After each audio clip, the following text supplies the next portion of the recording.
He's got a main book and a plethora of side books, if you know what I mean.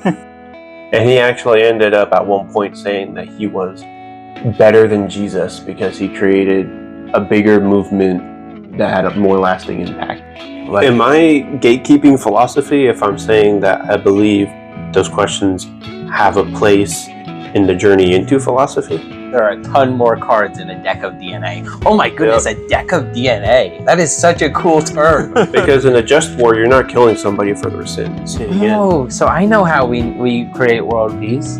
We give everyone nuclear bombs so that everyone is... Oh, jeez. CJ Easley, or as your friends and family may know you as Corey Easley. That's me. First guest on the first episode of The Blend, I was thinking, or I was considering calling it Done by Dunleavy, or Dunleavy Gets It Done. It's not, nothing's been set in stone. The reason I like The Blend is because, now this is going to get a little crazy and I might Getting it Dunleavy. Getting it Dunleavy? Maybe. Get her Dunleavy. The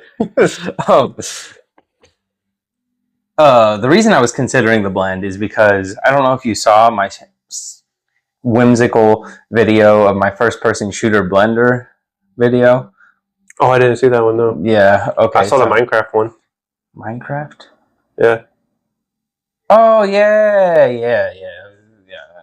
But no, I was seriously considering making like a video game spoof style video of that handheld blender I got, where like it's like you run around acting like it's a first person shooter game, but you just got blenders and you're blending stuff, blending people. And I was seriously considering making like a short movie pretending it was like a video game with that kind of style. And then I was like, I could incorporate that into my podcast. I could call it The Blend. And that's why I thought of The Blend. Plus, The Blend is like I'm blending different types of people, different ideas, different discussions. So, you know, that's where I'm coming from with that. I think most people in the podcast world would just use their own name to market their podcast. I suppose. The Joe Rogan Show, the Charlie Kirk Show, so on and so forth. That's not 100% across the board, though. Because there's plenty of podcasts that have their own name, like Within Reason. That's the only one I can think of. What's that? Creepcast. There is another one that's also called Creepy, I think. I bet there's a number of podcasts called Creepy. People like talking about creepy stuff. Mm. So today we're talking about zombies. I'm kidding. No, but those are like those are very specialized. You know what I mean? They're of course they're gonna have different names. They're very niched down, you mean? Yeah. Like lore being all about, you know. Yeah, I suppose. I guess if it's a podcast that talks about a more wide variety of things and it's more about just the host having different guests on, yeah, I suppose it would make sense to call it the Dunleavy Hour. I don't know. Yeah, exactly. Yeah, I guess. And I think that's something that was invented from radio shows and kind of lasted into variety TV and is still prevalent in the podcasting world now. Yeah. And honestly, the most popular podcasts are all named after the host. All right, so now we're going with the Lemuel Dunleavy Show. Not really. I don't even know, man. I kind of liked the Dunleavy Gets It Done or Done with Dunleavy. The Lem Dun Show? Maybe. I don't know how badly I want to carry on the Lem Dun thing. So this has been about the most boring 10 minutes of your life. The Lem Dumb. I promise we had an actual topic for today. We are going to discuss philosophy. If you made it this long, I'm now telling you I haven't. Corey already checked out 5 minutes ago. Yep. But we do plan on discussing philosophy. You're just talking and I just go. You're just over here like reading your.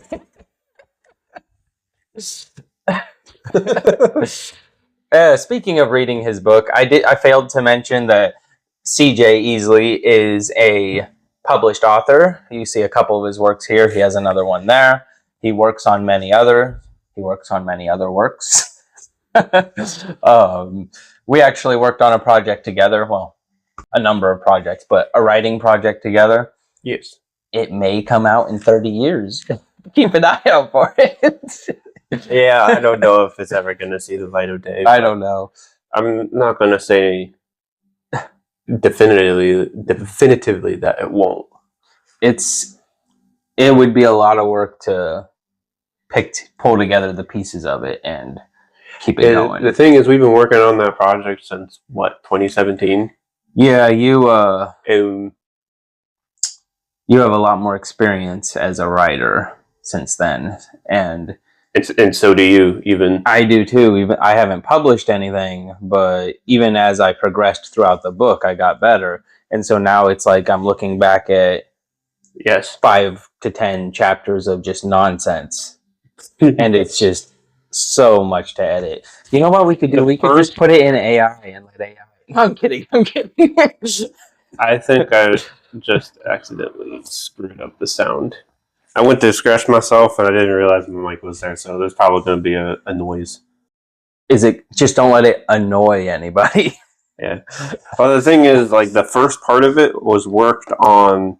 It's 3 parts. The first book is 3 parts, and each part was worked on at different times. And the first part was actually worked on at 2 different times, because we did the first part of the first part back in like 2017. Well, actually, in 2017, we did all the editing with a third guy. That guy who didn't really contribute anything. Yeah, and ended up leaving the project because I guess he wasn't interested in it enough. I think about him once in a while. Yeah, but just once in a while.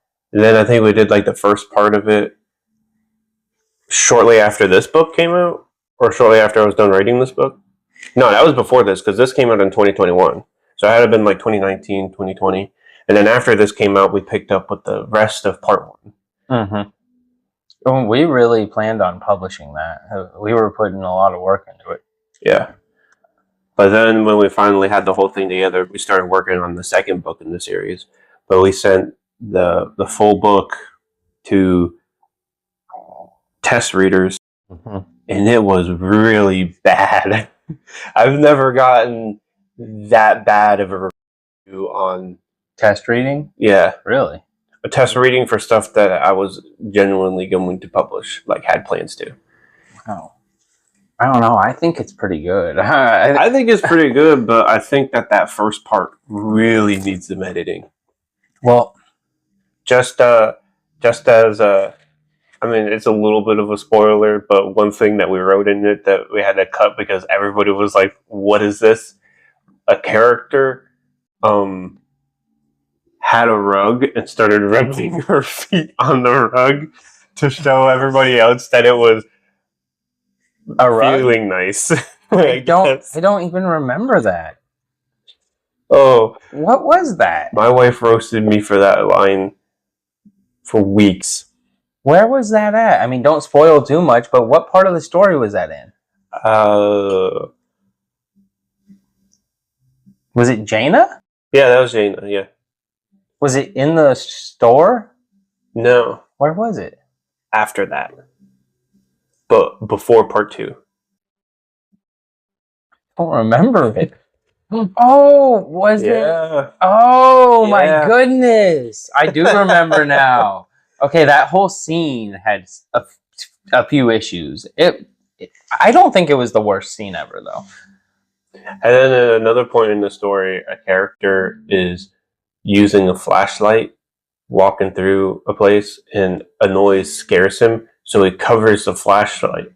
And my test reader was like, "Just turn it off, bro."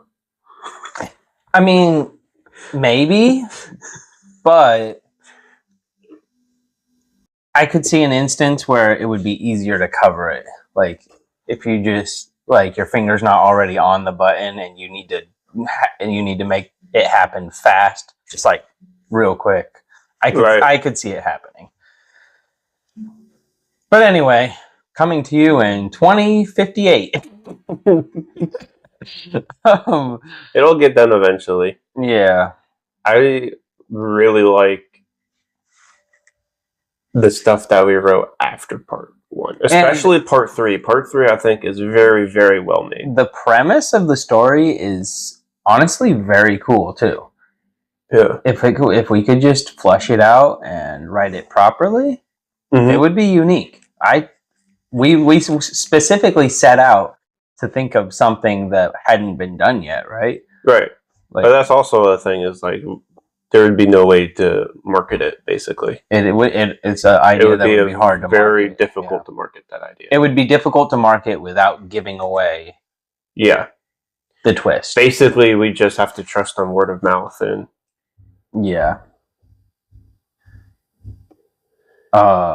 so anyway, it's not guaranteed. This has been a great discussion about books, and it's always great catching up about our artistic avenues. Yes. But let's try and get into some of the actual topic for the day. Philosophy. Actually, I kind of really like talking about our books more than this, but we can talk about philosophy. I mean, is that how podcasts should work? Should we just scrap the original idea and make it about what we want to talk about? Well, on my podcast I host with Easley, with CJ and Eli, that's the name of it. You can look it up on Spotify. We would, in order to keep, we're both ADHD, so in order to keep us on topic, we would watch a movie beforehand and then just try to talk about the movie. Yeah, that makes sense.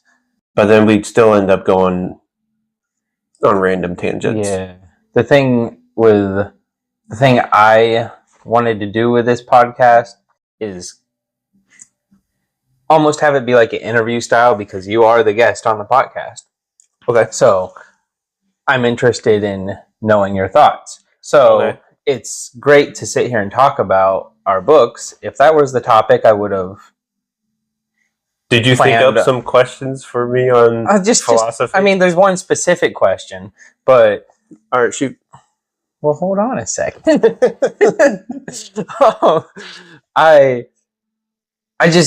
We could think of some questions regarding books, and we could make it about that. It's just, I don't know. Honestly, I don't know what the issue is with it. Okay. With the book that we were writing? No, I don't know what the issue is with us just switching to questions about books. Okay.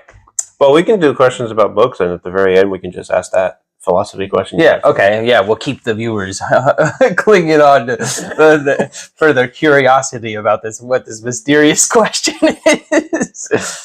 Be sure and watch to the end for the mysterious question. Or listen to the end if you're just listening, which I doubt you are, because I'm sure you want to see a beautiful face. And you lost 80% of your views. They all just switched to listening. Okay, so regarding books, this is your current read? Yes. I see a bookmark in it. So yes.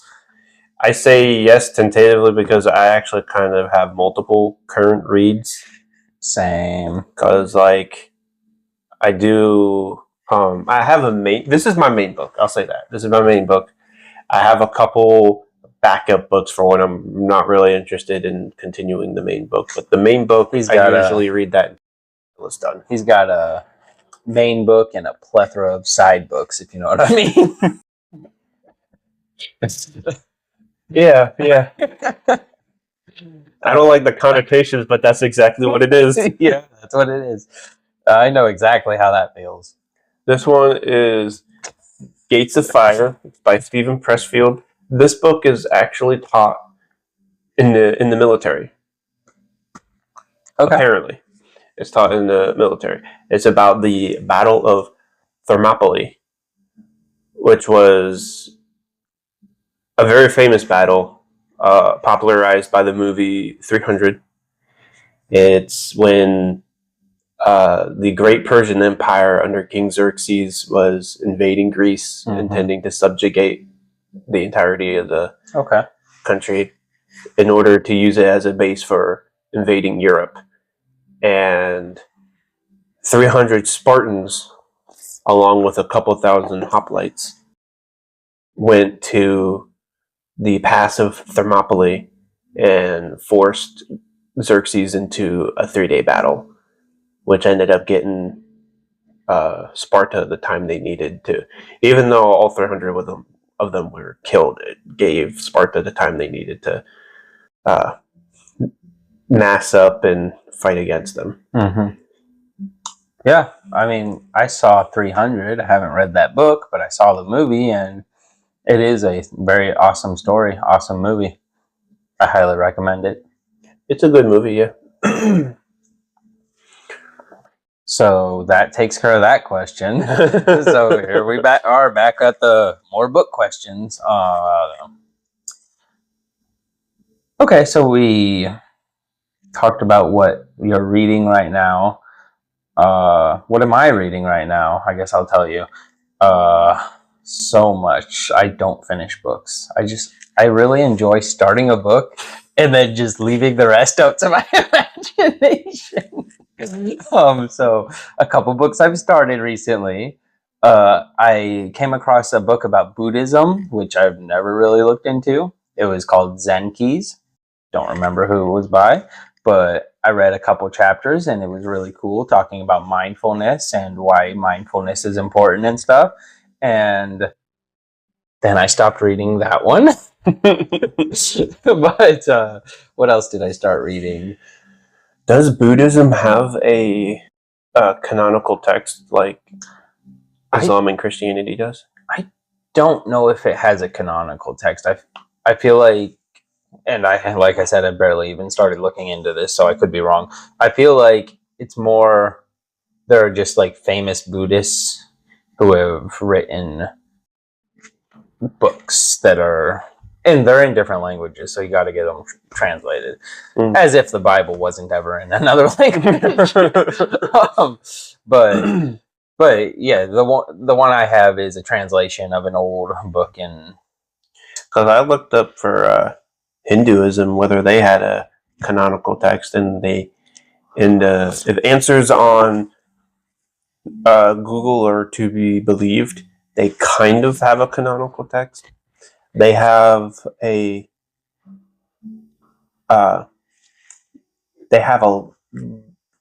list of texts that are like more canonical to each other, but none of it is considered like a Bible. Okay, so I feel like Buddhism is very similar. It's like there's not really a scripture, but there are things that are considered to be more inspired by their version of God than definitely others.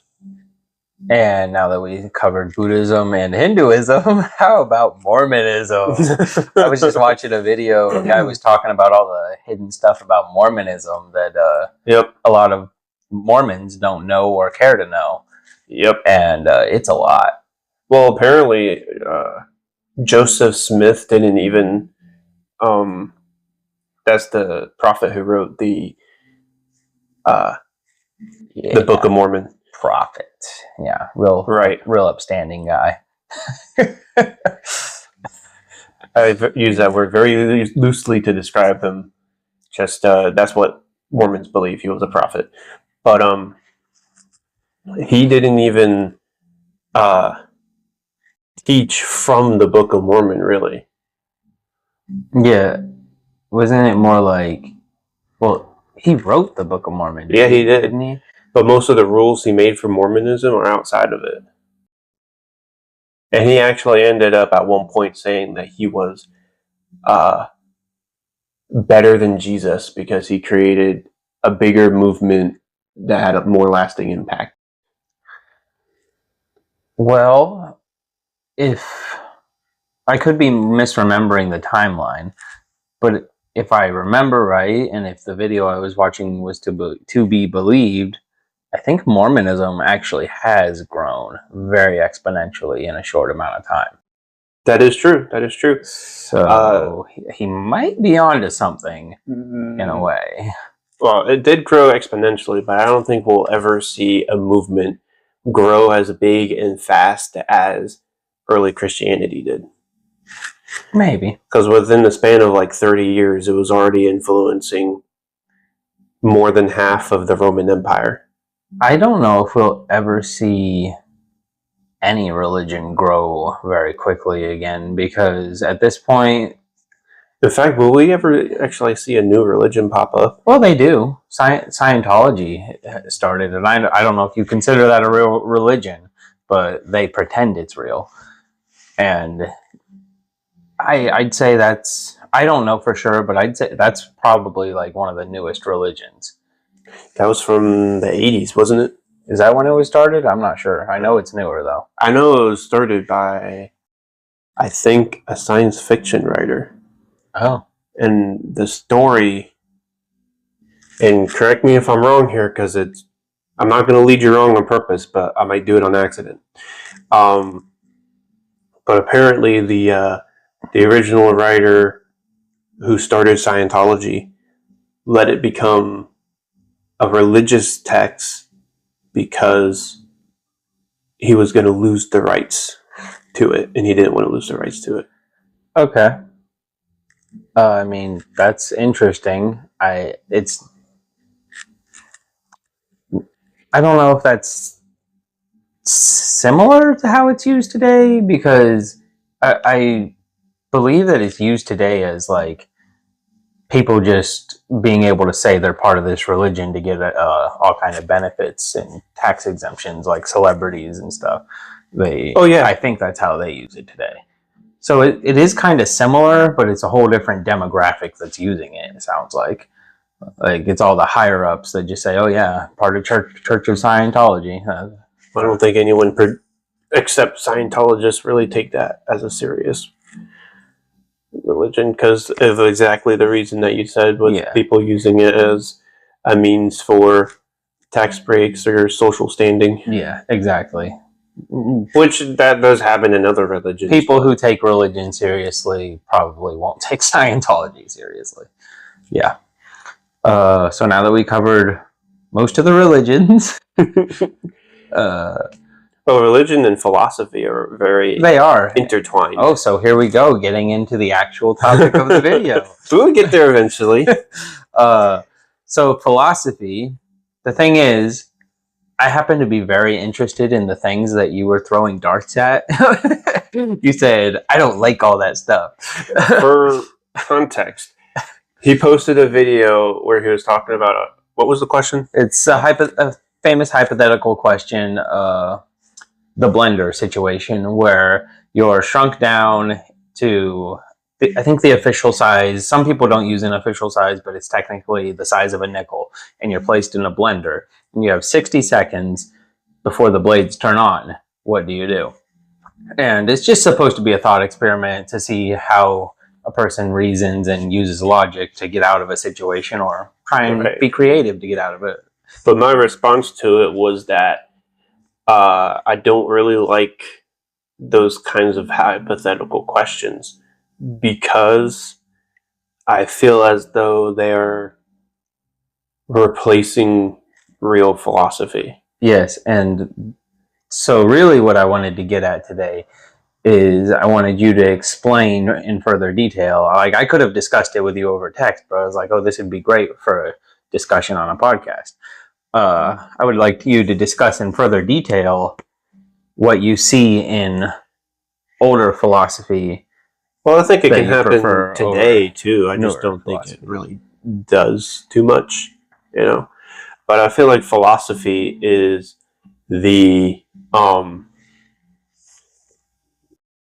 philosophy is so interesting, because I think it's the point where three topics meet.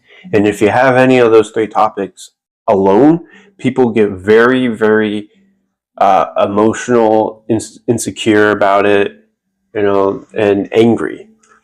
And those three topics are morality, politics, and religion. But when they meet together in philosophy, people, I don't understand this, but people are able to have a more intellectual conversation about these when they meet. I like what you're saying there, but a couple of pushbacks, I guess, are why do you jump to the conclusion that the blender question and other paradoxes, and you said a few things, the ship of Theseus, the Schrodinger's cat, you said a couple things in the text. Right. Why do you jump to the conclusion that those things are trying to overshadow quote unquote actual philosophy? Do they even claim to be philosophy? I don't think that they're trying to overshadow philosophy. I just think that they are. Okay. Which doesn't in and of itself make it wrong, but when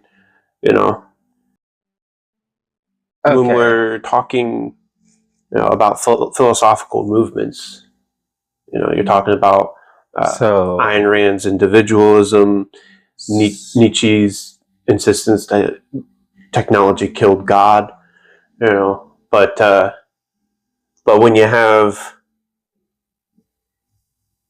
you know what? It's almost like small talk for philosophy. Okay. They're great icebreakers. I'm going to see it differently, but go ahead.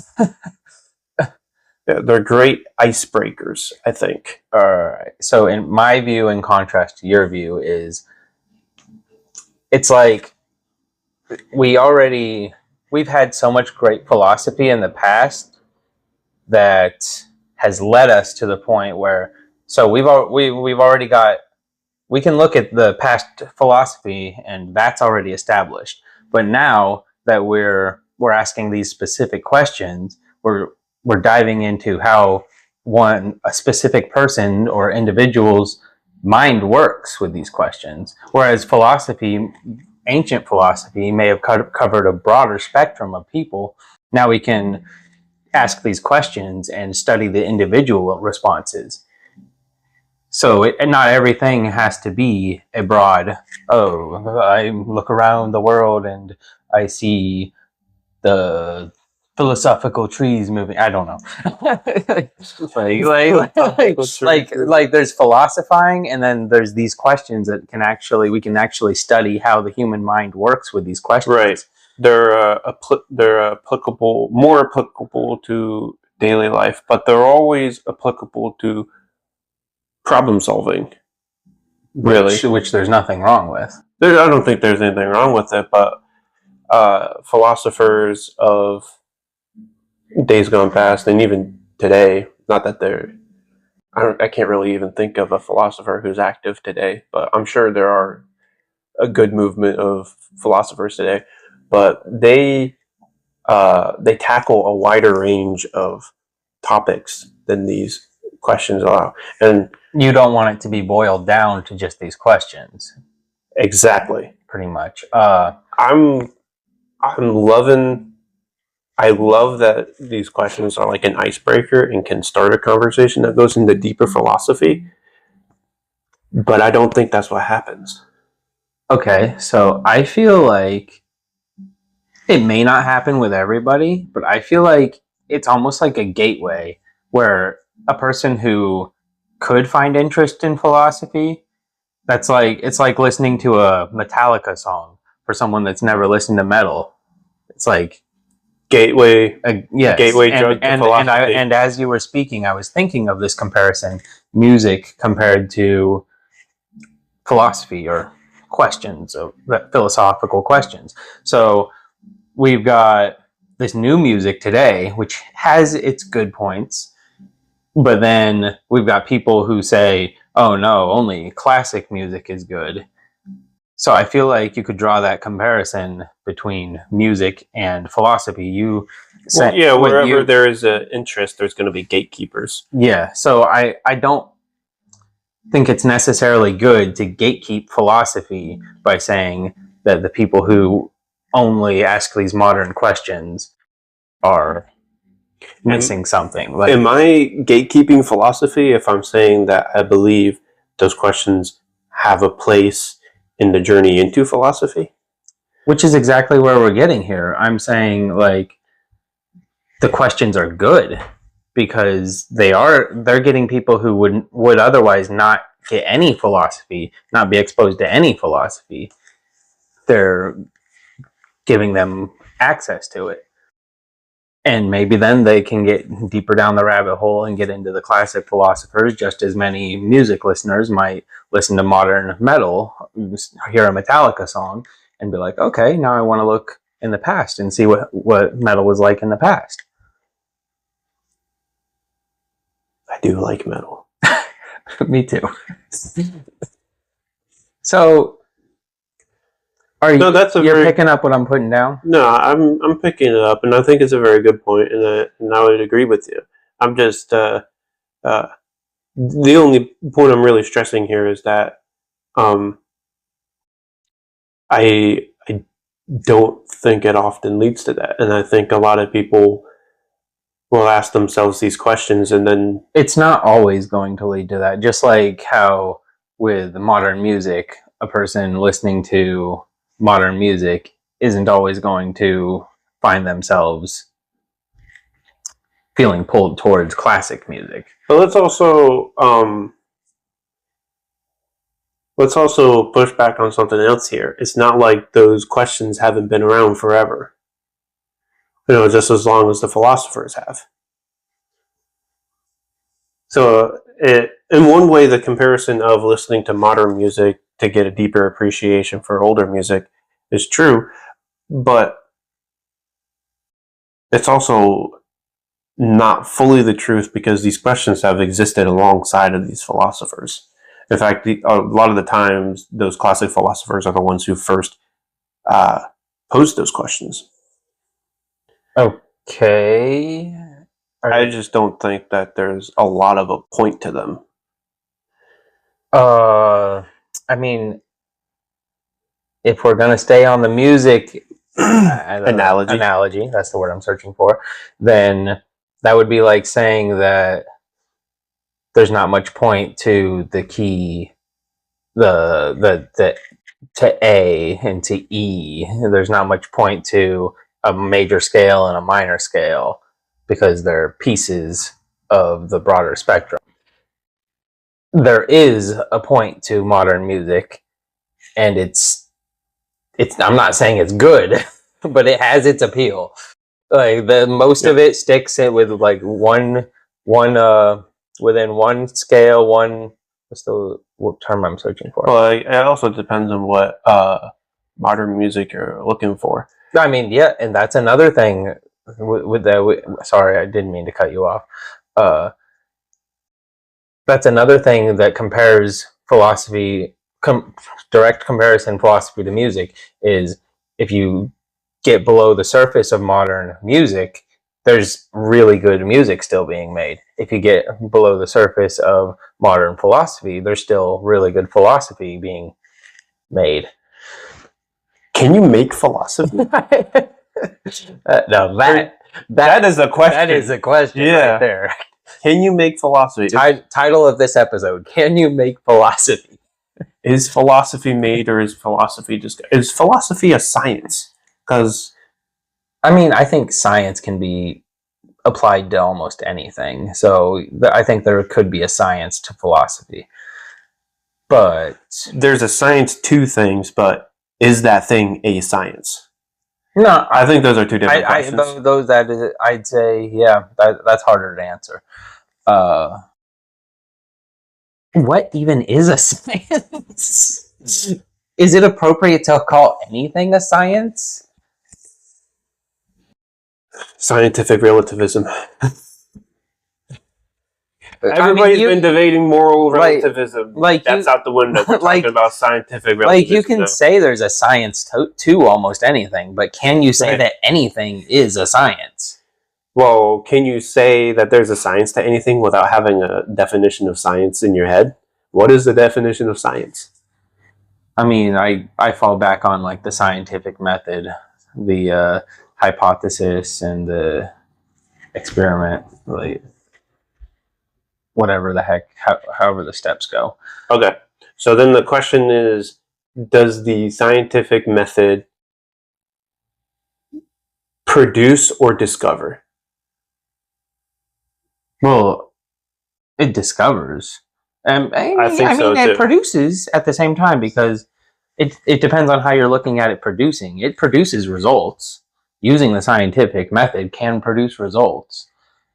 But then you're the one that discovers things through the results that it produced. Yep. Well, I mean, I don't think does it produce? I mean, this is where the ship of Theseus actually comes in handy. Oh, sweet. Yeah. Yeah, see? Oh, useless questions. I didn't say they were useless. I said I didn't like them. Okay, well, I like them for this exact reason, and I just tapped my microphone. So sorry, guys. I probably gave you a headache. So, do you...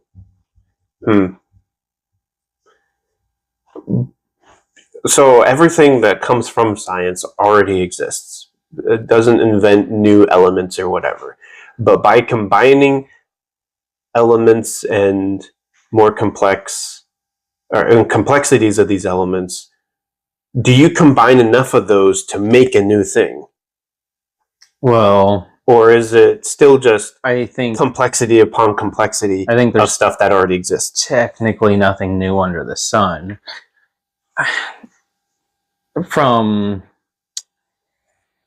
I'd say from one person's perspective, something could be new, but all the matter that was used to make it was already existed.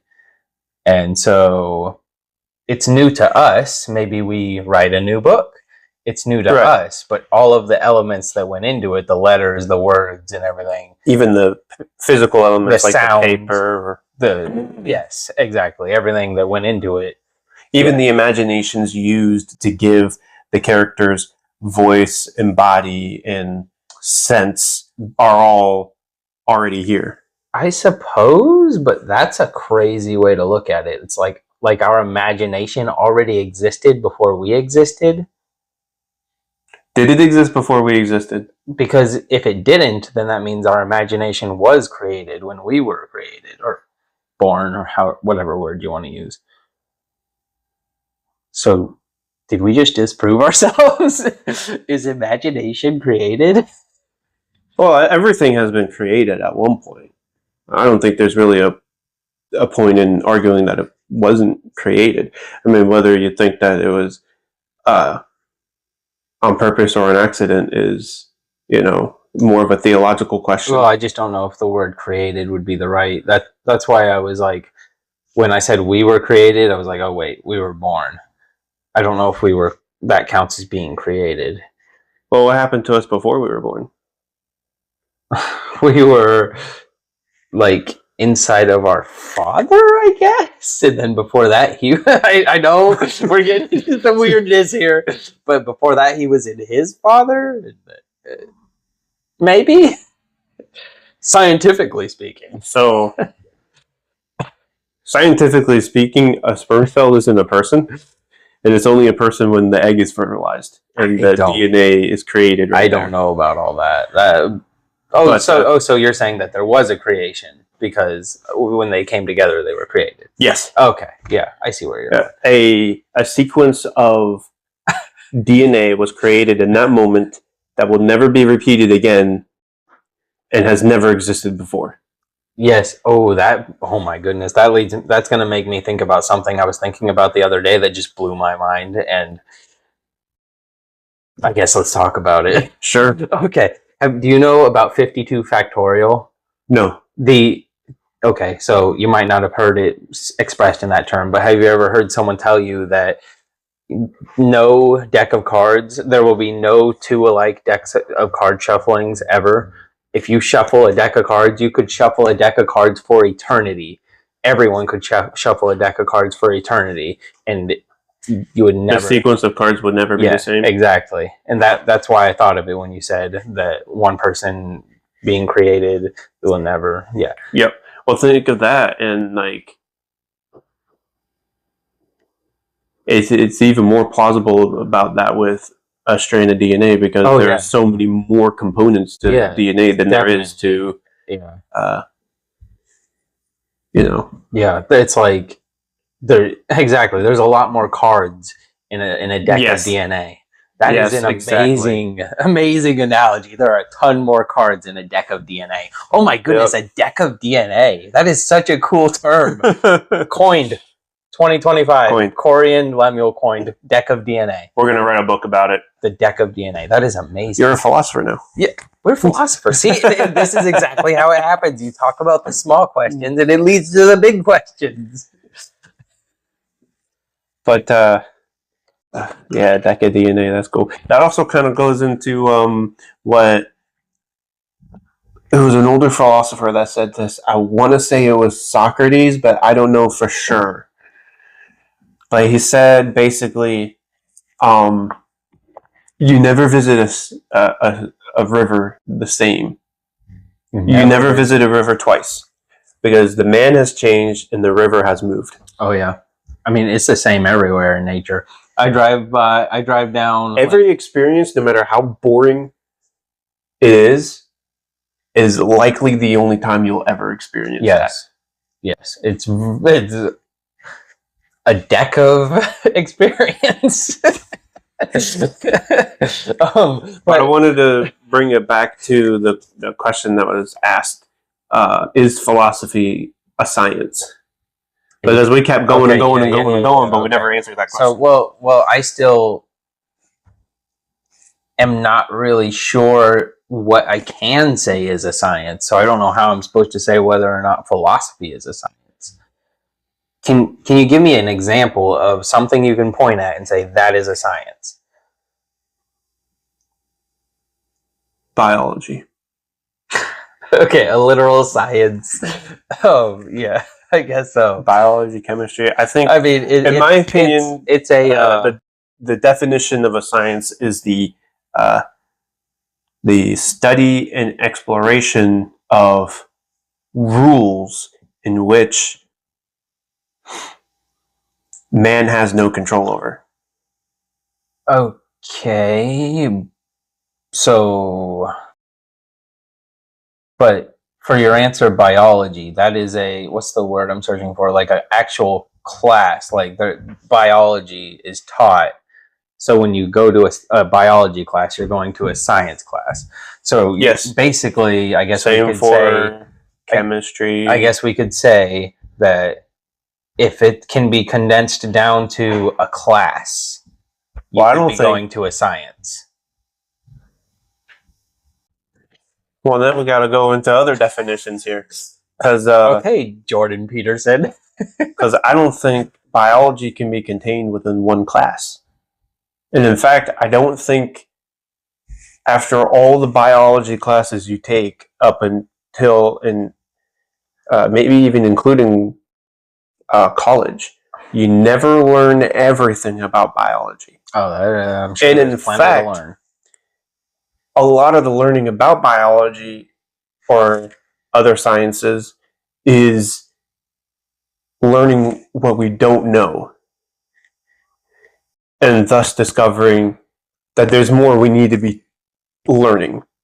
There's nothing more that the teacher can teach me, so now I need to discover the rest of the answers and do that by repeated experiences or experiments. Okay, so I'm thinking that... But if your definition of a science is a class, then history would be a science.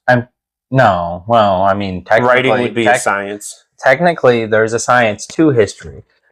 Right, we agree on that. But there's a science to everything. I think my issue I'm going to run into here is semantics.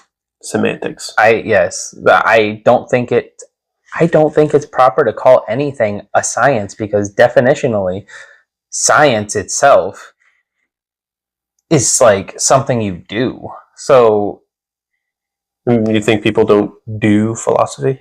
Okay, so You do, but that's not what I'm talking about. I'm talking about what can I compare science to? It's like You're talking about experiments. yes, but it's for more than that. I have a larger point than that. So like pointing at that car, if I were to point at that car and say that car is car, it's like you pointing at it's redundant. So you pointing at biology and saying that's a science. Do you think that's circular reasoning? It's not necessarily circular. There's hardly any reasoning to it. I'm just saying like I think it's an improper use of the word science. I think the only thing to do is to point at biology and say that is a science, not as that is science. That's what I was doing. Oh shoot! No, I just said the wrong thing. My bad. No, what I meant is there's a science to biology, not that it is a science. It's a form of science, but it's not a science. It's not like there's 12 sciences out here and we can be like, okay, this is a science, this is a science, this is a science, this is a science. I think there's a science to everything, but it's not like you can point at a specific thing and say, this is one of them, this is one of them sciences. So by what you just said, everything and nothing is a science. I mean, in a way, but the thing is, back to the classes thing. It's almost like there are two different definitions of science, because when you point at biology and say it's a science, yes, it is a science because it's a science class. But there's a science to it. It's not a science. It's only a science because it's a science class.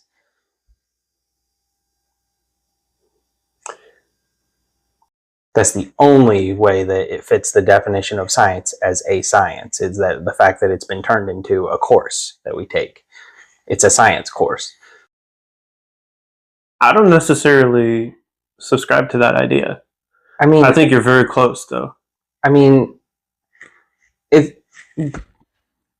how do you refute the idea that we have a certain number of sciences here and we can point at them and say that's a science? Well, it's kind of like the number can change, right? So as we discover sciences. So we have 100 million sciences out here, which we probably do. And you can point at any one of them and say that's a science? Well, if it is a science, definitionally, I think you could.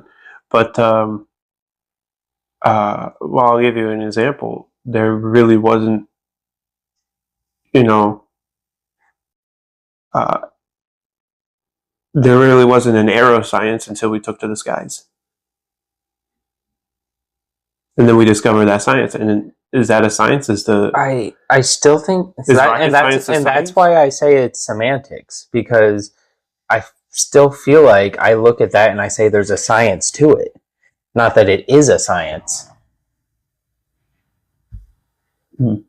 I think there needs to be a major component of it that does not apply to the scientific method for it to not be a science. We were talking about history, and there's a science to history. Yes, there is a science to investigating the proof for a specific historical event that occurs to say whether it did or not, and like such as archaeology. Although I think archaeology is a science, but there's also a major component of history that does not apply to the scientific method. There's a major component of history that is opinion. So it is political studies. It is art. Are you arguing that a science is something that could only have been come to by using science? Knowledge that could only have been gained by using science?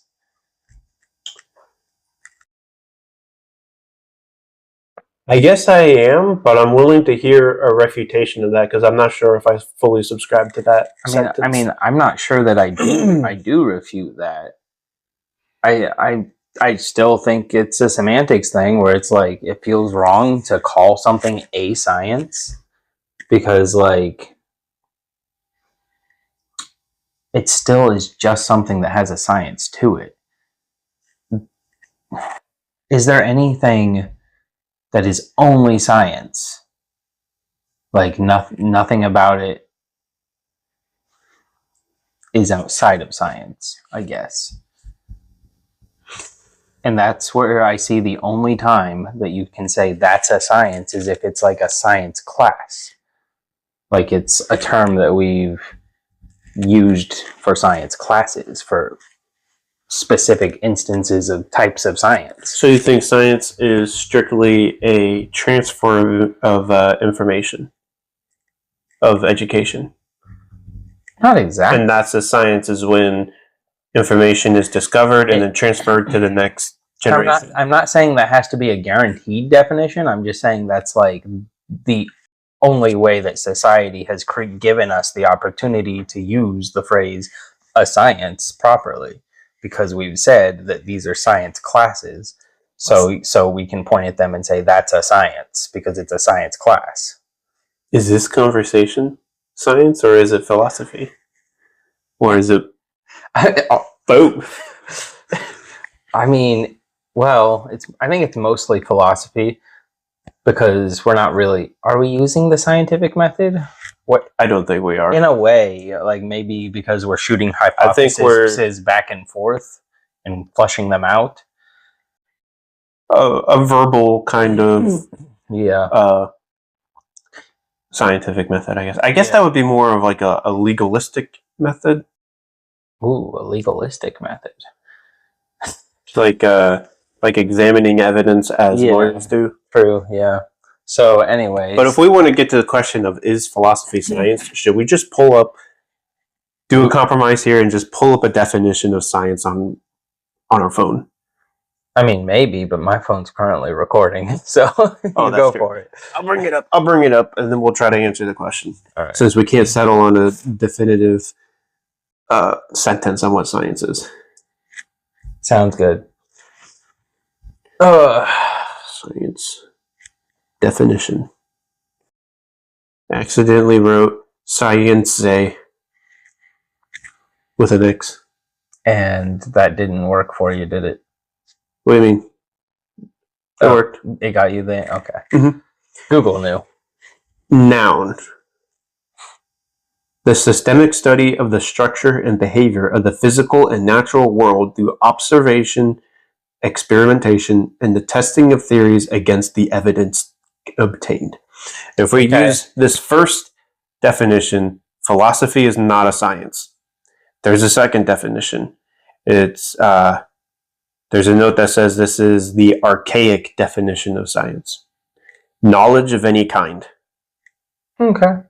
So, I mean, if you're by the archaic definition, philosophy is 100% a science. I guess you could point at things and say it's a science if it's knowledge of any kind, because you're pointing at specific instances of knowledge. He has knowledge of boats. He has a science. I think that's what we were just arguing back there was the first definition would be where you apply that's a science. But the second definition would be where you apply which is pretty much exactly... It has the science to it. Which is pretty much exactly what I was saying, except I was boiling it down to classes, because that's the only instance I know that we point at things and say a science class. But if it's knowledge of any kind, that's still basically like a class in your mind. Like you could that guy could teach a class on boats, and that would be his science. So, in a way, I was right. No, I'm kidding. I think there is a science relating to the ocean, though. I think there actually is one. Oh yeah. What is it called? What's the word for that? I mean, I'm sure it has something to do with the study of marine. Yeah. Yeah. There's multiple sciences actually, because there's Yeah, so Also marine biology. So those are all a science. Marine biology, yeah, that's a science. Yeah. Wow, good stuff. That was an interesting conversation. I don't even know where to go from here. I guess we just end the episode. We could. Are there any final thoughts you would like to add in? About philosophy? About anything, about the book you're reading, about philosophy, about your past books, your other podcast, anything.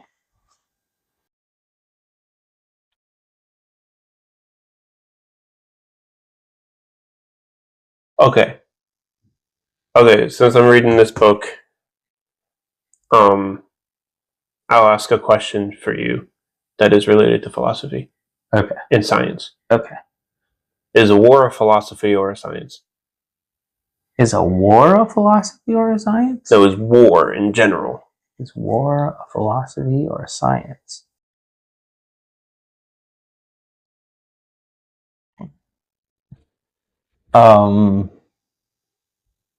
Well, I guess you could say it's a science, but you could philosophize about war, but Yeah. I guess you could say it's a science because there's definitely people who have knowledge of war. Knowledge of war is a science, apparently, according to the archaic definition of science. So, yeah, I'd say it's a science. I read not too long ago some philosophy on war. That was some Christian philosophy on war. There was two early church fathers around the time, I think right before and around the time of the Crusades. One of them was named Constantine and the other was named Augustine. Okay, I've definitely heard of them. Right. Constantine believed in the concept of a holy war where God can ordain a war to be just and basically tell his believers that this needs to happen and it would be their duty to see it through. Okay. While Augustine believed in a just war in the sense that believers, I mean, he was speaking specifically about Christians, but I think this can apply to every religion, that believers should not want war, should not seek war, and should seek any peaceful means of avoiding a war, but should be prepared to go to it if need be. Yeah. And then a little bit after that, the Christian pacifism movement started, which believed, well, obviously it's in the name. It's in the name, pacifism. Yeah. I prefer Christian pacifism. But, this can apply to really any kind of thinking. Do you believe in a holy war, a just war, or no war? Do you want me to answer that, or are you just asking the question in general for the audience? Yes. I personally would rather have no war. I understand people make arguments for their holy wars and stuff, but nah, no war. I would argue for a just war. I don't like making anyone suffer for any reason. I don't like war at all either, but there's no denying that I think Nazis should have been stopped. I think that if one innocent person is harmed in your just war, then I'm not so sure that it's just anymore. What is an innocent person? I mean, pretty much everyone. The only people that aren't innocent are going to be the higher ups, the people that are making the soldiers go to war. Hitler, I guess. So contextually innocent. Because I don't believe anyone is really innocent. Yeah, I guess contextually innocent. Yeah, well, the thing is, we all have problems. I just prefer to overlook everyone's problem. I prefer to overlook. I'll use the big word, sins. I'll overlook people's sins because I know about my own sins, and I'm not going to go out and kill someone for their sins, knowing that we all sin. I think you're still arguing against a holy war. I mean, I am, but I also don't think that, I don't know if because in a just war, you're not killing somebody for their sins. Yeah, but you would say a just war is like, this guy wronged us, so it would be just for us to retaliate or for us to show him who's boss. Like, what is a just war to you? A just war is defense of the contextually innocent. Defense of the contextually innocent. Okay. Who is hurting the contextually innocent for you to have to defend them? Like, doesn't it sound a little bit like someone else started the war first and you're just jumping in to fight back? Okay. So I think that the blood of those contextually innocent would be on the hands of the person who started the war, and if they would think like us, where we decide no war instead of a just war, because to them it probably is a just war. But if we could all just adopt the no war policy, then no innocents would have to get hurt. I agree with you, but that's just not how people think. I think two wrongs don't make a right, and if one person starts a war and starts hurting innocents, you don't think two wrongs can make a right? I don't think so, because so if somebody came at my pregnant wife and tried to kill her, but I stopped him first, that's a little different. Is that not two wrongs making a right? That's a little different. That's because I don't think defending an innocent person or defending the weak, so to speak. Wow, calling your wife defenseless. You're calling your wife defenseless? Wow. She's pregnant. In 2025? Yeah. How dare you? She's pregnant. Insensitive. No, okay. I see where your argument's coming from. The defenseless is not wrong, in my opinion. How you do it could be wrong. Yeah. I think you should use all means that isn't violence, if you can. But I think it will come down to, like, who do you have to hurt? Like, honestly, I wish that you wouldn't have to hurt anyone. Even the people in charge. I agree.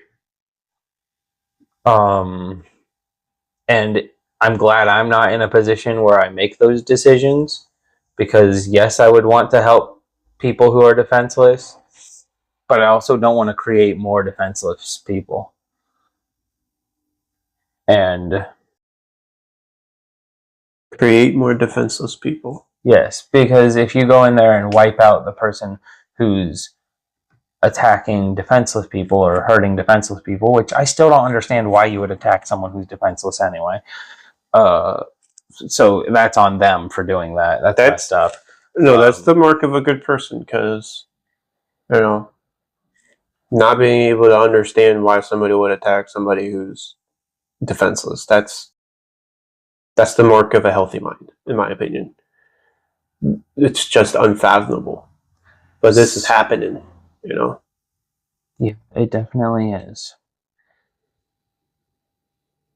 I don't know. I think that if there's an immediate situation, and this is definitely like deep philosophical rabbit hole, and we were supposed to end this episode, but this is a deep philosophical rabbit hole we could get down, where we draw the line, because I do think that if you have something in front of you that you can be done, like you could actively defend your wife from a murderer or whatever, like of course you should. But it's like, I guess if you're stepping into someone else's battle, but then you make the case, you could make the case about, you see a stranger, a defenseless stranger getting attacked. Do you help the defenseless stranger? And of course you should, but at the same time, you don't know why that defenseless stranger is getting attacked. Maybe that defenseless stranger antagonized, and like maybe the defenseless stranger is a really bad person and he attacked the person who's attacking him's wife. So you don't know everything that went into it. So that it does, the line does start to blur a lot already right there. So then if you want to talk about war, like on the other side of the world, you don't know the situation there. You don't know who antagonized who. You don't know all the details. So the difference between the starting to blur the line from those two strangers, one attacking the other, and on the other side of the world, I feel like that's significant.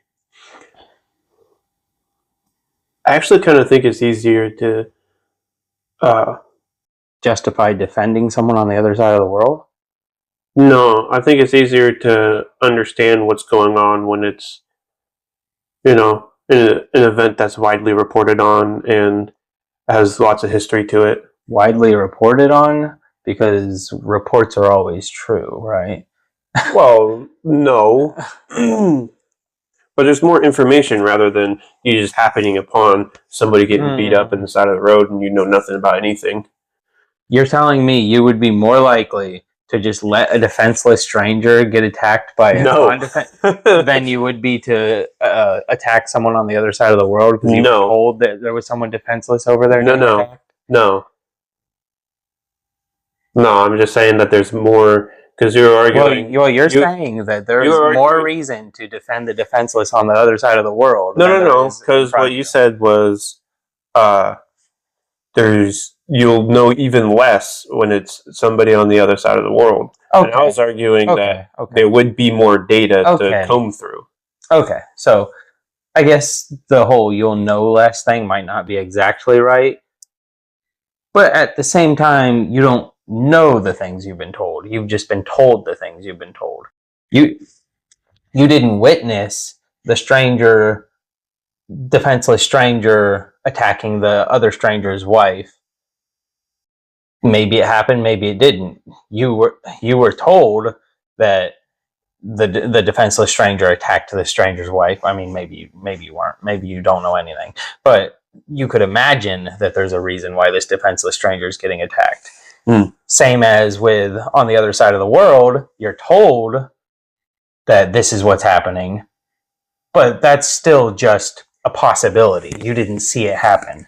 You didn't see the defenseless stranger attack the whatever's wife, and you didn't see the defenseless people, whichever. I'm confusing myself. You didn't see them attack them. The only difference is you yourself could actively step in and help this defenseless stranger in front of you, whereas you've got to assemble an army to go to the other side of the world and attack these other people, or send aid to attack these other people. And I definitely know that you're thinking about Israel and Palestine when we're talking about this. I'm actually not thinking about Israel and Palestine. Are you thinking of any specific examples? Because that's what I felt like you were talking about. Well, sometimes I'm trying to speak generally, but sometimes my mind goes to Nigeria. Nigeria? You don't know about that? Something happening right now? Huh? In Nigeria? No, I didn't know. Been happening for decades. No, I didn't know about that. Nigeria is an all but name split into North and South. The North is controlled by an Islamic terrorist group that continually goes to the Christian majority South and commits mass murders and burns multiple churches. This year alone, I think 8,000 Christians have died. Since the turn of the century, it's been 62,000 Christians. Yeah, that's not good. It's also happening in Sudan. I definitely heard about that. I've known missionaries that have gone to the Sudan. In a couple other countries too. But I think Sudan and Nigeria are the most brutal eradications that are happening. I don't know how deep I want to dive into this, but that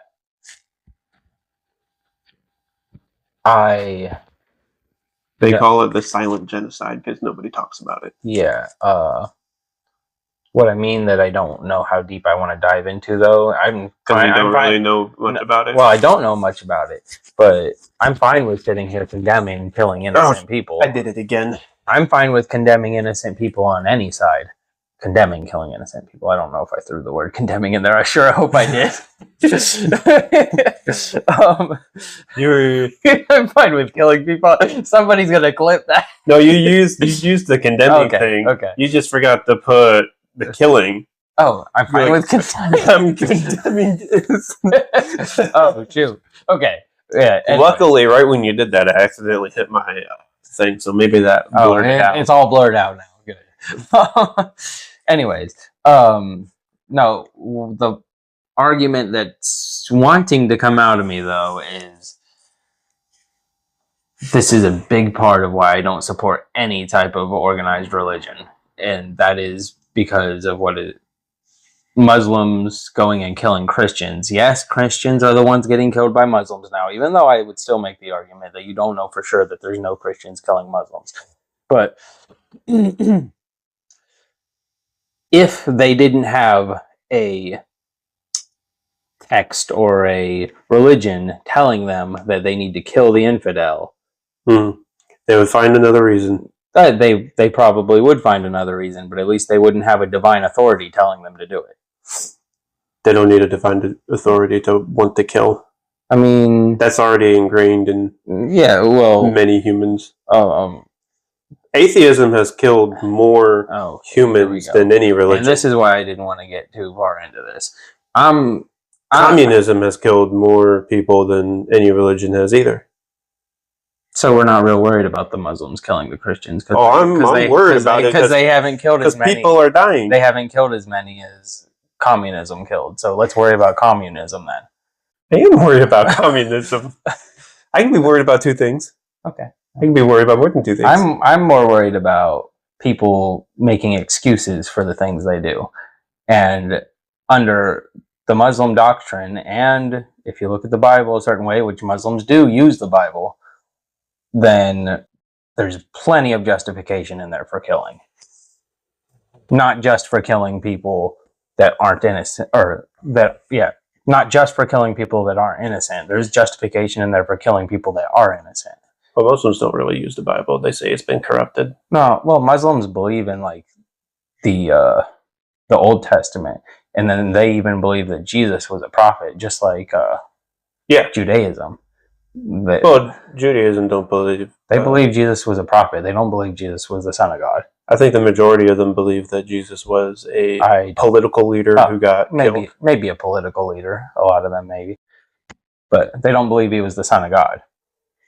Anyways, I'm just saying,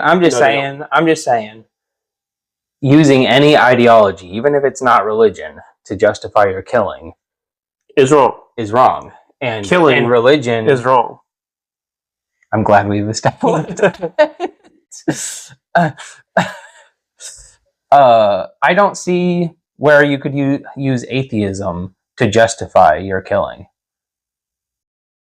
I mean, you could use maybe nihilism, maybe saying nothing matters, so I'm going to go out here and kill a bunch of people. I don't really see how anybody can use Christianity to justify their killing, but I mean, they definitely did. Maybe not quite to the degree Muslims do, but I don't know all the numbers. Yeah, I was saying it's happened, and so I don't really understand how people can use atheism to justify their killing, but it has happened. Yeah. Mao, Stalin, Hitler. I would say that it hasn't happened near as much as religion has to justify their killing. Because when you kill as an atheist, you're not justifying your killing with atheism. You may be an atheist killing, but you're not justifying it with atheism. Well, with moral relativism, you can justify your killing. Because with moral relativism, the only morality is who's stronger than the other. Yeah. Well, I mean, in a way, that's what they were doing in the Bible. Like, we're stronger than these people, and they don't believe in our God, so let's go over here and kill all these people. Because we're stronger than them. Otherwise, we wouldn't go kill them. But I mean, it ain't like they were trying to kill them either, right? They might have been. Well, just like how stuff happens on the other side of the world that we don't know who was the defenseless one and who's killing who. We don't know who actually defend because we're not there. In the Bible, maybe we don't know all the details. It sure would be nice to know all the details, but we don't know all the details. We don't even know if it for sure happened. I know you believe it for sure happened, but we just know the details that the book gives us. We don't know any further details. Well, there's a lot of archaeological evidence that support biblical narratives, so I think the events that happened in the Bible, at least a version of the events that happened in the Bible, happened. The question really is whether they were divinely orchestrated or not. There's not really much doubt in the narrative of the Bible. I mean, I don't think that they were. I definitely don't think they were divinely orchestrated, because I don't believe that the God in that Bible exists. But specifically the Old Testament. We'll both find out. That's one day. That's fine. We'll also find out whether Buddha exists. But, anyways, as far as divinely inspired killing or battles in the Bible, I don't. Okay, I already said that I don't believe that any of it exists, but I specifically don't believe they were divinely inspired, because it's just like the wars that happen today. They might say they're divinely inspired. The Muslims might be saying they're going to kill the Christians divinely, out of divine inspiration, but it's just what they're feeling inside of them. They feel like it's divinely inspired, but it's not an actual divine authority. It's their own error. It's their own sin. Their indoctrination machine. Indoctrination, convincing I suppose. Little kids from age 5, 6 that the highest moral right is killing infidels. I don't know if you necessarily have to be indoctrinated to come to the conclusion that. I don't think so either, but I do think it happens. Oh, well, it definitely is happening all over the world with a bunch of different types of religion, because everyone thinks that their religion is right, and they want to make sure that their kids believe their religion. There are religions that actually are peaceful, you know? Yeah, no, that's definitely preferable, but where were we going? Most of Christianity is peaceful, actually. Yeah, and I was telling someone at work the other day, we were talking about Islam versus Christianity. Mm-hmm. And I was like, I definitely prefer Christianity over Islam, because most Christians these days are peaceful, and that's good. The only worry that comes to mind is, and oh man, I'm gonna get off on a different rabbit hole. The only worry that comes to mind, let's stick to that, is if it swings back the other way, if it gets so peaceful and Christians decide that they've learned something else from the Bible that makes them think that they shouldn't be peaceful, and it swings back the other way.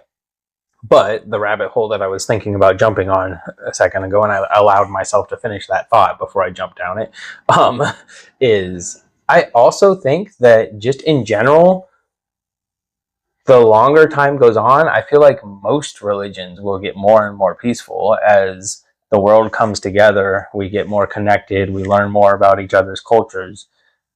I feel like just in general, the world will get more peaceful over time.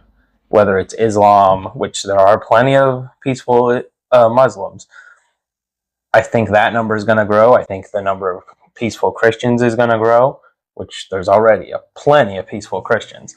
I think that just over time, everyone's going to learn how to live with each other. It's not going to be tomorrow, but I think over time, they could learn to live with each other. I don't see why we would need to hurt each other at all.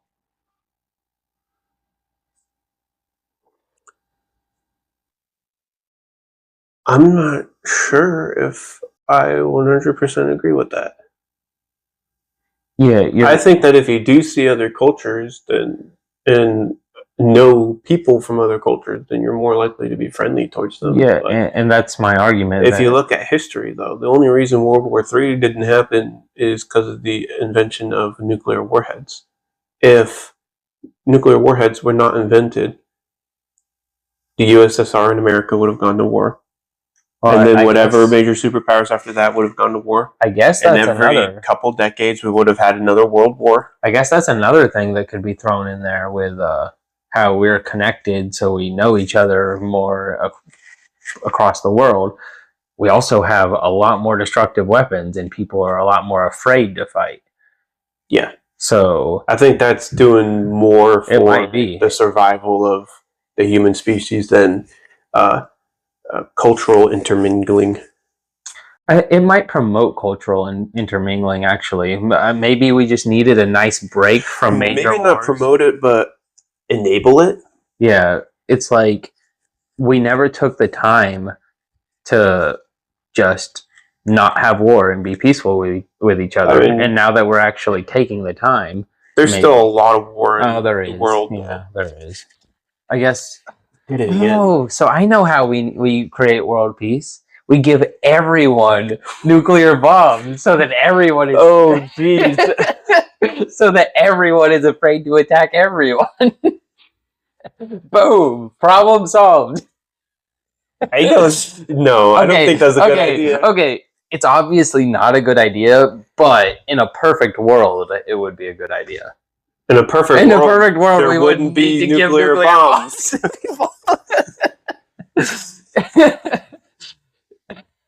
That's so great. No, the thing is, I think eventually we will come to the to defense technology that is so advanced that it renders nuclear weapons yeah, that would be nice. Obsolete. But I think that'll just end up going back to the cycle of continually larger wars. A cycle of continually larger wars where whichever superpowers are at top are fighting each other. Like it would have been USSR and America, and then if America won that war, it would have been America and China. Or if the USSR would have won that war, eventually they would have gone to war with China. Yeah. And then after that, who knows? Maybe Canada. Oh yeah, Canada is really gonna... I don't think their military is very strong, but I don't know. No. I don't know for sure. I forget the numbers. Well, yeah, that's another thing though, because like with nuclear weapons, a lot of militaries don't have to be that strong because they don't go to war very often anymore. Yeah, true. So, like I said, if every country had nuclear weapons, nobody would need to go to war. Do you think in the cycle of continually succeeding world wars, do you think what do you think the state of the world would be like right now? Because we're going into alternate history a little bit. Do you think there would still be humankind if there was if the world wars kept cycling? Yep. I would definitely say there would still... Well, hold on. You're saying if they used the nuclear bombs, or if the nuclear bombs... if there was no nuclear bombs. There would definitely still be humankind. There would just be... We would just die by killing each other a lot more often than dying by having fun.